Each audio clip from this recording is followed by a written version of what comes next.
আমাৰ জামিৰা মটৰ গাঁৱৰ নিজ জামিৰা মটৰ গাঁৱৰ আজি ইংৰাজী 18/4/25 চনৰ তাৰিখে আমাৰ দিঞ্জ সত্ৰৰ সত্ৰাধিকাৰ প্ৰভু মুকুন্দানন্দদেৱ গোস্বামীয়ে 32জন পুৰুষ আৰু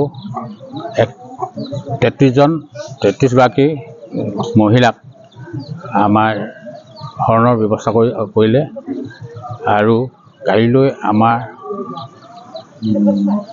নামঘৰতে ভোজনৰ ব্যৱস্থা কৰিছে। সেইখিনি আজি ধৰক কেনেধৰণৰ নীতি নিয়মে শৰণ থাকি দিয়া হৈছে? আমাৰ প্ৰথমতে আমাৰ গুৰুৱে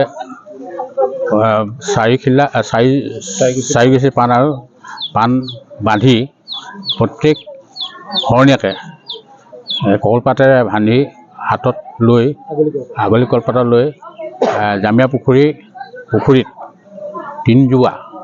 তিনিবাৰ জোব মাৰি আকৌ পুনৰ নামঘৰত আহি তেখেতে প্ৰত্যেকজন শৰণীয়াকে এটি নাম গুৰুপদৰ নাম প্ৰদান কৰিব। জামিৰা মটৰগাঁও বৰনামঘৰ সমিতিৰ তৰফৰ পৰা আপোনালোকৰ চেনেললৈ আন্তৰিক ধন্যবাদ আৰু কৃতজ্ঞতা জ্ঞাপন কৰিছোঁ। আজি মটৰগাঁও বৰনামঘৰৰ সৌজন্যত বিশেষকৈ আমাৰ মায়ামাৰ সাংস্কৃতিক সমাজৰ তৰফৰ পৰা দিঞ্জ সত্ৰৰ অধীনত আজি শৰণ কাৰ্যসূচী বিশেষভাৱে আৰম্ভ কৰা হ'ল। এই কাৰ্যসূচীৰ বিষয়ে আমাৰ পৰম্পৰা অনুসৰি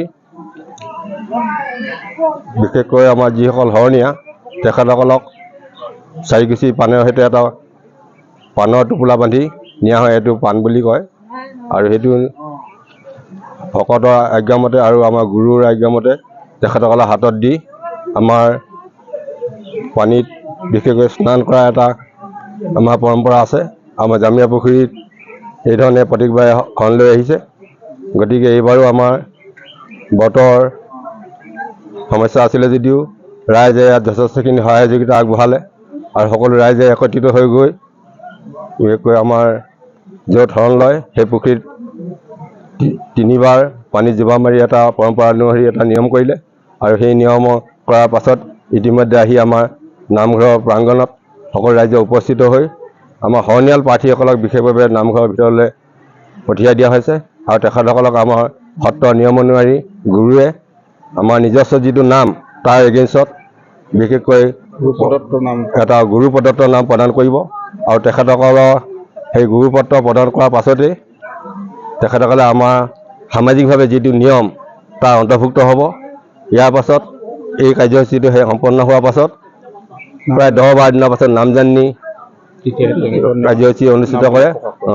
ইয়াতে নামবিলাক তেখেতৰ ৰাইজৰ উদ্দেশ্যে প্ৰকাশ কৰিব আৰু লগতে আমাৰ যিখিনি আমাৰ মায়ামাৰ সাংস্কৃতিক সমাজৰ যিখিনি ৰাইজ আছে বিভিন্ন গাঁৱত অঞ্চলত সকলোকে নিমন্ত্ৰণ কৰি ইয়াত সেই নামজানি অনুষ্ঠানটো স্থাপন কৰিব।